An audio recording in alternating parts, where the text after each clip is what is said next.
Welcome dear friends. तो निर्मला सीतारमन के dynamic budget के बाद अब उन्होंने एक और डायनेमिक स्टेप लिया है आईटी बिल को सिंप्लीफाई करने का। तो let us explore what are the changes he has tried to bring in IT bills. IT bill to simplify tax framework. तो पहले ही उन्होंने एक हिंट दे दिया कि आईटी बिल का उद्देश्य क्या है, टू सिंप्लीफाई करना टैक्स फ्रेमवर्क जो है टैक्स का जो दायरा है उस दायरे में परिवर्तन होगा, टैक्स का जो सिस्टम है उसको सिंप्लीफाई किया जाएगा, उसको यूजर फ्रेंडली बनाया जाएगा। तो फाइनेंस मिनिस्टर ने कहा लोकसभा में। और एक बात बता दूं कि लोकसभा में जो बात कही जाती है उसको गलत नहीं बोला जा सकता है, विशेषाधिकार का हनन हो जाएगा। इसलिए जो बातें लोकसभा में डिस्कस की जाती हैं वो ज़्यादा ऑथेंटिक होती हैं, बरगलाया नहीं जा सकता, झूठ नहीं बोला जा सकता वहाँ पर।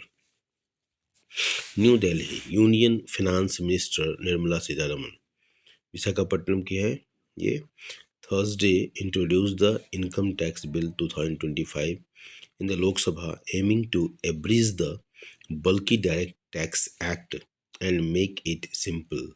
तो बल्कि मतलब बहुत बड़ा जो बर्डनसम जो डायरेक्ट टैक्स का जो एक्ट था उस एक्ट में उस बिल इसके माध्यम से उसको आसान बनाने का प्रयास किया जाएगा। तो उन्होंने कहा कि इनकम टैक्स 2005 में इन्होंने लोकसभा में प्रेजेंट किया ये, तो एवरेज द इसका उद्देश्य क्या है, एवरेज द बल्कि indirect tax, not indirect, direct tax act and make it simple and urged the speaker to refer it to a select committee of the house, a request that the opposition objected to because it wants the bill to be referred to a standing committee। अब यहाँ ध्यान देने की बात है कि select committee और standing committee के बीच में क्या डिफरेंस है कि अपोजिशन चाहता है कि बिल को स्टैंडिंग कमेटी में दिया जाए, जबकि गवर्नमेंट ने इसको सेलेक्ट कमेटी में रिक्वेस्ट किया स्पीकर महोदय से। इसके ऊपर अलग से वीडियो बनेगा। The minister requested the speaker to determine the terms of reference for the committee and proposed that the panel should present its report by the first day of the next session। Unlike regular standing committees, select committees are appointed for a specific purpose। ठीक है, तो यहाँ पर एक clarity भी आ गई कि unlike regular standing committees, select committee are appointed for a specific purpose and cease to exist when they finish the task assigned to them and submit a report। तो अच्छी बात है। Refuting charges that the proposed legislation is bulkier than the existing one, Sitaraman said the Income Tax Act 1961 initially came to effect in 1962 with only 298 sections, but that over a period of 6 decades, many more sections were added in it, taking the total 819 sections, along with about 1200 provisions and 900 explanations that have been removed in the new bill। बहुत अच्छी बात है। Citing number of words reduced from 512,535 in the existing act to 259,676 in the bill। ठीक है, तो लगभग आधा, बिल्कुल आधा। The finance minister rejected the opposition's charges that the proposed bill involved only mechanical changes। They are not mechanical changes, substantial changes are being made, she said, citing number of chapters trimmed from 47 in the existing law to 23 in the bill। Some of the key changes in the bill include reorganizing major tax exemptions into distinct schedules for better clarity, elimination of the concepts of previous years and assessment year in favor of tax year, and a clear definition of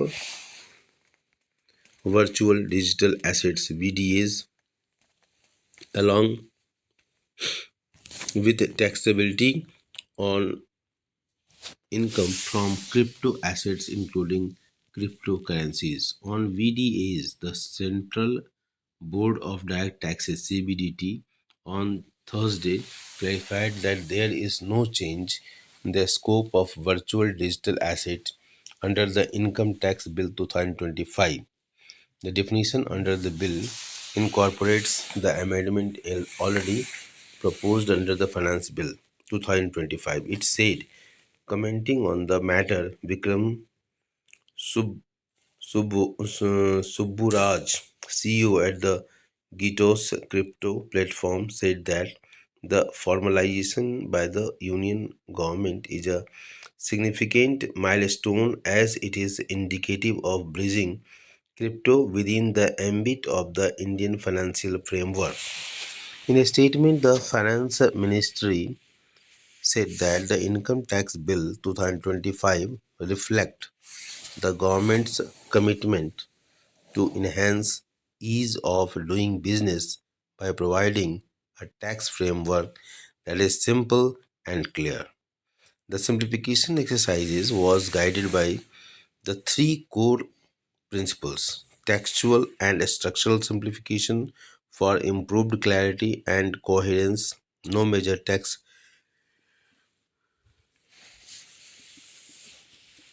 policy changes to ensure continuity and certainty, no modification of tax rates, preserving predictability for taxpayers.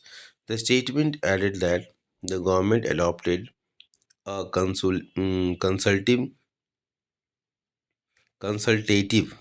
and research based approach to frame the bill. Out of 20,976 online suggestions received, relevant suggestions were examined and incorporated. Where feasible, consultations were held with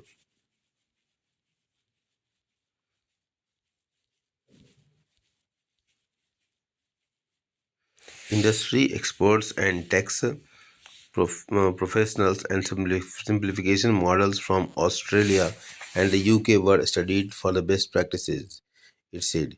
In a note accompanying the bill, the finance minister said that the Income Tax Act passed in 1961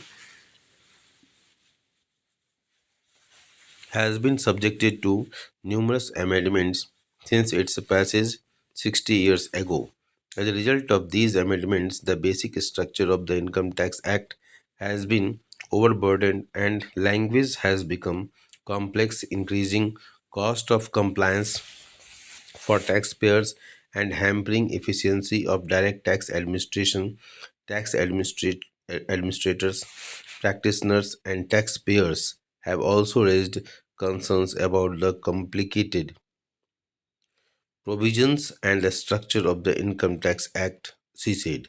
Therefore, the government in the budget in July 2024 announced that a time bound comprehensive review of the Income Tax Act 1961 will be undertaken to make the Act concise, lucid, easy to read, and understand. Accordingly, the Income Tax Bill 2025 has been prepared, which proposes to repeal and replace the Income Tax Act 1961, she added. Sumit Singhania, partner at the Deloitte India, said the overall architecture of the new legislations has proposed in underpinned by three important principles, that is modernization of tax policy such that the new law can keep pace with the evolving business dynamism, clarity in taxation principles such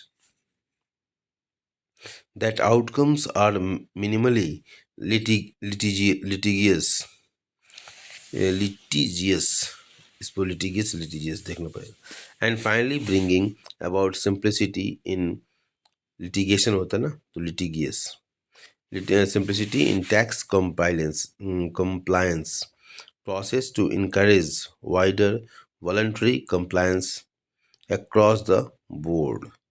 The move sends a strong signal to trade and industry, both domestic and global abroad, that the government is willing to walk the extra miles in ensuring ease of doing business through legislative reforms in tax matters, he added.